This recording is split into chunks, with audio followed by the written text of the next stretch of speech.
பச்சை ஸ்மெல் போகிற வரைக்கும் வதங்கினா போதும். ரொம்ப வதங்கணும்.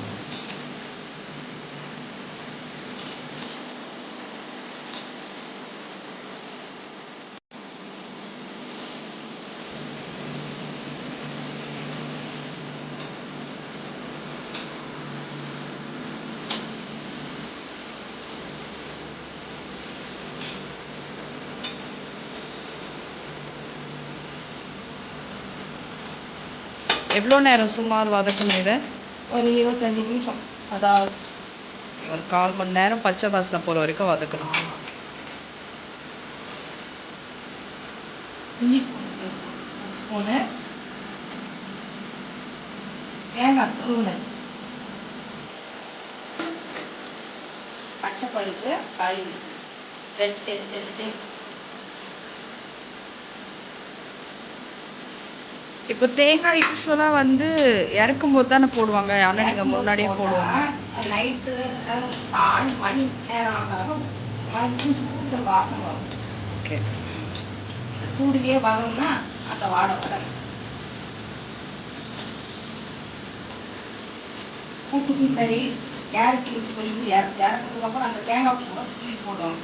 நான் பார்க்கறதுக்கு நல்லா இருக்கும். ஆனால் சாயந்தரம் நேரம் ஆக ஒரு மாதிரி வாடணும். ஓகே. கோஸில் 2 வெரைட்டிஸ் இருக்குல்ல, உங்களுக்கு இந்த கோஸ் ரொம்ப பிடிக்குமா இல்லை க்ரீன் கலரில் இருக்கே அது ரொம்ப பிடிக்கும்? இது கொஞ்சம் டேஸ்ட்டாக இருக்கும். ஓகே.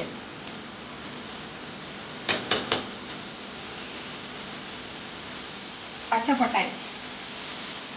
ஓகே. பச்சை பட்டாணி நைட்டே ஊற வச்சிடணும். ஆமாம். இல்லை பேக்கெட் கூட விற்கிது. அதையும் வேணால் நம்ம கொஞ்சம் கொதிக்க வச்சு அந்த சாயம் போனதுக்கப்புறம் கூட நம்ம போட்டுக்கலாம்.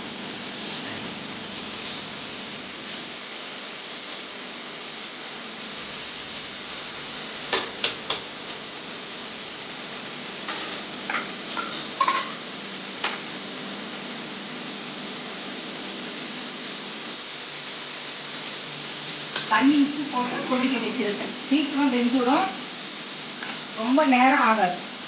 ஓகே. இந்த பொரியல் செய்கிறதுக்கு ரொம்ப நேரம் ஆகாது, சீக்கிரம் ஆகிடும். ஆமாம். இதுவும் சூடுலாம் வதங்குது. இன்னும் நம்ம கொதிக்கிற தண்ணி ஊற்றினா இன்னும் சீக்கிரம் ரெடி ஆகிடும் பொரியல்.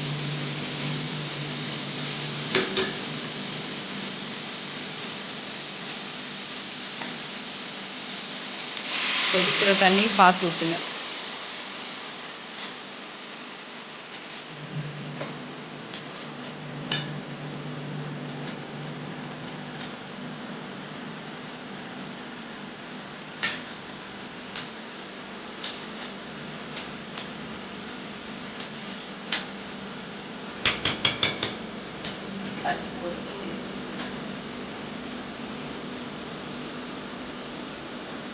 இப்படியே கொத்தமல்லி போட்டுட்டு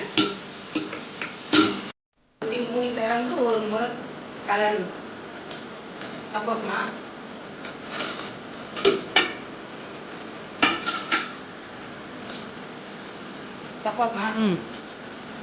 ஒரு முறை மறுபடியும் மூடி திறந்து ஒரு கிளறு ஒரு கிண்டு கிண்டணும். நல்லா கிளறி விடணும். 4 பக்கம் கிளறி விட்டு அதில் நீர் சுண்டுற வரைக்கும் ஹை ஃப்ளேமில் தான் வைக்கணும்.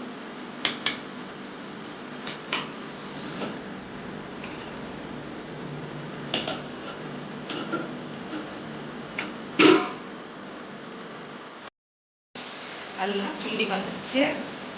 கடிக்காம சுடு தண்ணியில் உப்பு போட்டு கொதிக்க வச்சு எதுக்காக நம்ம இந்த கோஸ் பொரியல் பண்ணுறோன்னா சீக்கிரம் வெந்துடும், நமக்கு வேலை மிச்சமாகும்.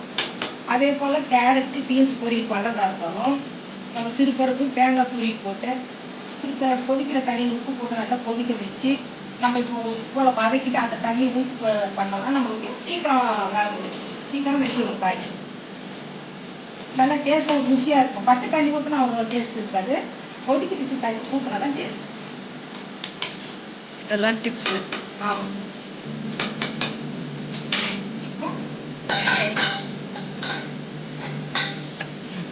இந்த பொரியல் வந்து சக்கை குழம்பு, காரக்குழம்பு அதுக்கு நல்ல காம்பினேஷனாக இருக்கும். ஒரு முறை நீங்கள் ட்ரை பண்ணுங்கள், கமெண்ட் பண்ணுங்கள். தேங்க்யூ. வாழ்க வளமுடன்.